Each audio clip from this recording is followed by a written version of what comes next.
రమేష్ గారి దగ్గర నుంచి. సో, మీ మాటలు వినాలని. Thank you. నవీన్ గారు ఇక్కడ జర్నలిస్ట్ ప్రభు ఉండాలి కంపల్సరీ. ఎందుకంటే నవీన్ గారి గురించి వాళ్ళ నాన్నగారి గురించి విజయ్ మాధవి ప్రొడక్షన్స్, బొబ్బిలి పులి సినిమా దగ్గర నుంచి అన్నీ తెలిసింది ప్రభుకే. నీకు కూడా తెలుసా? థ్యాంక్ యూ నన్ను నవీన్ గారు పిలిచినందుకు. నాకు ఏదో ఒక నాస్టాలజీ.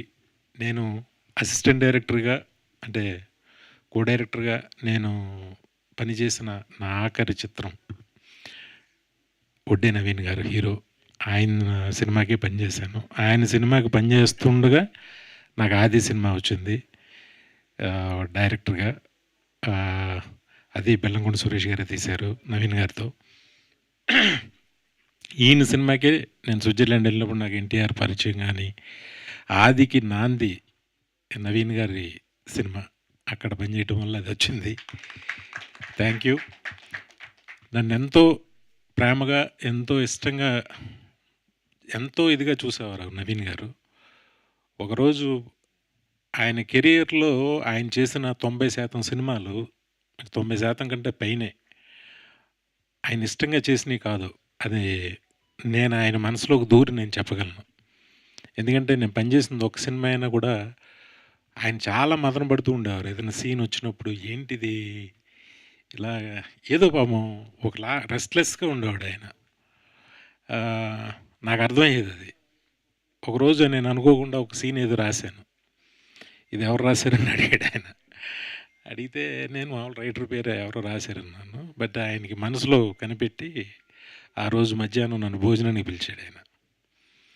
పిలిచి కలిసి ఆయనతో కలిసి భోంచేశాను. భోంచేసిన తర్వాత, వినయ్ నువ్వు చాలా మంచి డైరెక్టర్ అవుతావు, చాలా పెద్ద డైరెక్టర్ అవుతావు, ఇంకా ఇలా అసిస్టెంట్లు ఇంక ఈ డైరెక్షన్ డిపార్ట్మెంట్లో ఇంకా అసిస్టెంట్లుగా పనిచేయడం మాని డైరెక్టర్గా ట్రై చేయి.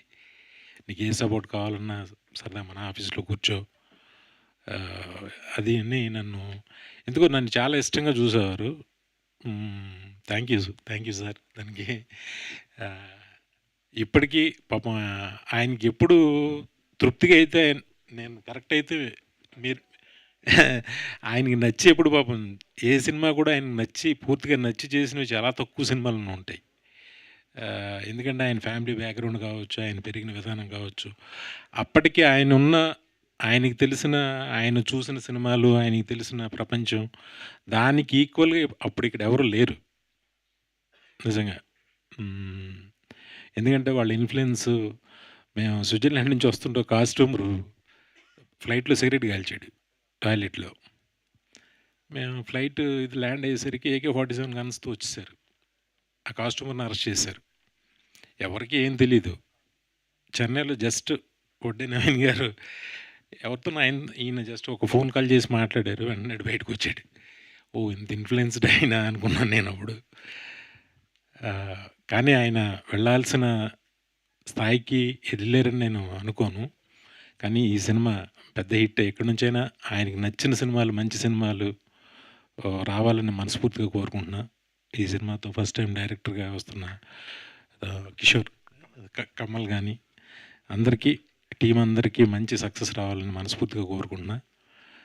అన్ని సంవత్సరాల తర్వాత నేను అప్పుడు మానేసిన తర్వాత మళ్ళీ నిన్నే ఆయన ఫోన్ కాల్లో ఆయన వాయిస్ వినటం, ఆయన్ని చూడడం. అప్పుడు ఎలా ఉన్నాడు, ఇప్పుడు అలాగే ఉన్నాడు ఆయన హ్యాండ్సమ్గా. All the best sir. Thank you. నన్ను ఎంకరేజ్ చేసినందుకు చాలా థ్యాంక్స్ అండి. నా మీద ఎంతో నమ్మకం పెట్టుకున్నారు మీరు అనుకున్నట్టే కొంతవరకు సాధించగలిగా నేను కూడా. Thank you sir. Thank you very much నన్ను పిలిచినందుకు. మిమ్మల్ని చూడటం చాలా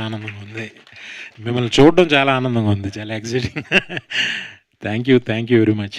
thank you so much. Cinema పెద్ద హిట్ అవ్వాలని మనస్ఫూర్తిగా కోరుకుంటున్నా. Thank you sir. హంబుల్నెస్కి కూడా ఒక ఇది ఉంటుంది సార్. నేను కూడా ఎంతో కొంత సాధించానంట సార్. మీ బ్లాక్ బస్టర్స్ ఒక రికార్డులు తిరగేస్తే చెప్పుకోవడానికి రోజు సరిపోదు. సో సార్, మీరు ఎంత సాధించినా సరిపోదు. అది కరెక్టే సార్. మీరు వడ్డే నవీన్ గారు ఒక స్టేజ్ పైన ఇలాగా రేర్గా, అంటే అనుకోకుండా ఇలాగా కోఇన్సిడెంట్ జరిగింది కాబట్టి ఈ సిచ్యువేషన్లో నేను ఒక క్వశ్చన్ అడిగేద్దాం అనుకుంటున్నాను. మొన్న కూడా సార్ ఇంటర్వ్యూలో జిష్ణు గారు కూడా కనిపించారు మాకు, జిష్ణు. సో ఏమన్నా ఆ అనుబంధాన్ని నెక్స్ట్ జనరేషన్‌కి కూడా తీసుకొని వెళ్ళాలనుకుంటున్నారా? లాంచింగ్ ఏమైనా ప్లాన్ చేస్తున్నారా? అవి కూడా ఇక్కడే మాట్లాడేద్దాం అనుకుంటున్నాం. నాకు నిజంగా తెలీదు. నేను ఇప్పుడే అడిగా. నవీన్ గారికి జిష్ణు ఇచ్చేస్తా. అని పేరొస్తే నేను అడిగా ఎవరని బాబా అని అన్నా. అవునన్నా. ఏంటి ఫిల్మ్ ఇంట్రెస్ట్, సినిమాలు ఇంట్రెస్ట్ ఉందంటే, లేదు చిన్న పిల్లోడు ఏదో అంటుంటాడు గానీ ఇంకా తెలీదు అని అన్నాడు ఆయన. అలాంటిదేం లేదు. ఏమో ఏం జరుగుద్దో ఎవరికి తెలుసు. ఇక్కడి వరకు వస్తామో ఎవరికీ తెలీదు. కానీ నిజంగా అబ్బాయి వస్తే నిజంగా నేను చాలా ఆనందపడతా. మంచి సక్సెస్‌ఫుల్‌గా అవ్వాలని కోరుకుంటా 100%.